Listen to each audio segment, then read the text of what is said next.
చంద్రబాబు నాయుడు గారి ప్రభుత్వం పేద ప్రజల ప్రాణాలతో చెలగాటమాడడం చాలా దురదృష్టకరం.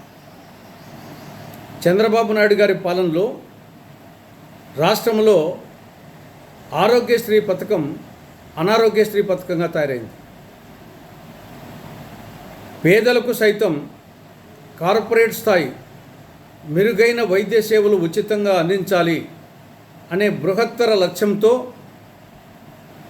ఉమ్మడి ఆంధ్రప్రదేశ్లో ఆనాడు కాంగ్రెస్ ప్రభుత్వం వైఎస్ రాజశేఖర రెడ్డి గారు ముఖ్యమంత్రిగా ఉన్నప్పుడు 2007 ఏప్రిల్ 1వ తారీఖున ఈ పథకాన్ని ఆరోగ్యశ్రీ పథకాన్ని ప్రారంభించడం జరిగింది.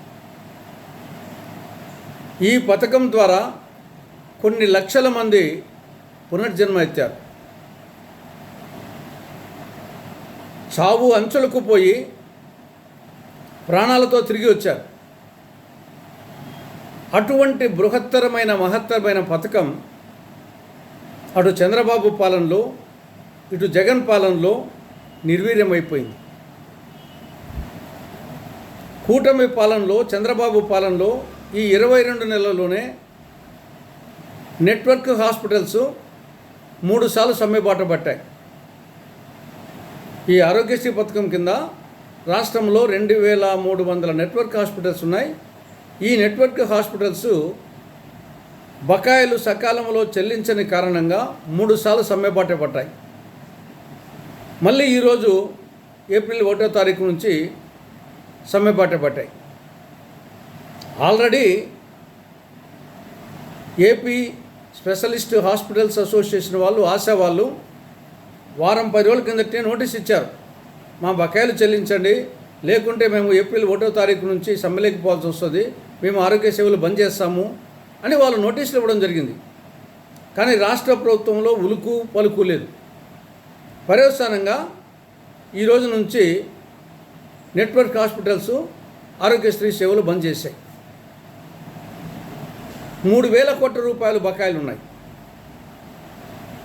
వాళ్ళు చెప్పే కారణాలు ఏమి? 3,000 కోట్ల రూపాయలు బకాయిలు ఉన్నాయి, మేము డాక్టర్లకు నర్సులకు మిగతా సిబ్బందికి జీతాలు ఏ విధంగా ఇవ్వాలి, మందులు ఏ విధంగా కొనుగోలు చేయాలి, కరెంటు బిల్లులు ఏ విధంగా కట్టాలి, అదిగాక 5 ఏళ్ల ముంటి ఈ యొక్క ప్యాకేజీ ధరలు పెంచలేదు, 5 ఏళ్ల కింద ఉన్న ప్యాకేజీ ధరలు ఇప్పుడు ఉన్నాయి, అవి గిట్టుబాటు కావడం లేదు, ముందుగానే గిట్టుబాటు కాకుండా అవస్థపడతా ఉంటే మళ్ళీ బకాయిలు పెడితే ఎట్లా, మేము బతకాలి కదా, పేదలను బతికించాలి, మేము బతికితేనే కదా పేదలు బతికించేది అని వాళ్ళు కుయ్యో మొర్రను మొత్తుకుంటూ ఉంటే వాళ్ళ గురించి పట్టించుకోలేదు.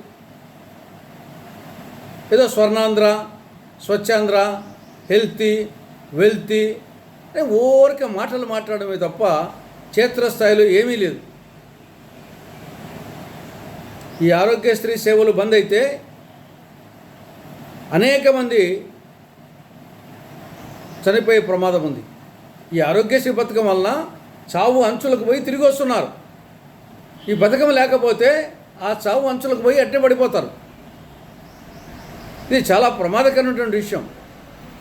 కాబట్టి ఇక ఏమాత్రం ఆలస్యం చేయకుండా రాష్ట్ర ప్రభుత్వం నెట్వర్క్ హాస్పిటల్స్ ప్రతినిధులతో ఆశా ప్రతినిధులతో మాట్లాడి వాళ్ళకు చెల్లించాల్సిన 3,000 కోట్ల రూపాయలు బకాయిలు చెల్లించి వాళ్ళు కోరుతున్నటువంటి ఆ ప్యాకేజీ ధరలు ఒక 30% పెంచి వెంటనే ఆరోగ్యశ్రీ సేవలు పునరుద్ధరించేటట్టుగా చర్యలు చేపట్టాలని కాంగ్రెస్ పార్టీ రాష్ట్ర ప్రభుత్వాన్ని డిమాండ్ చేస్తూ ఉంది.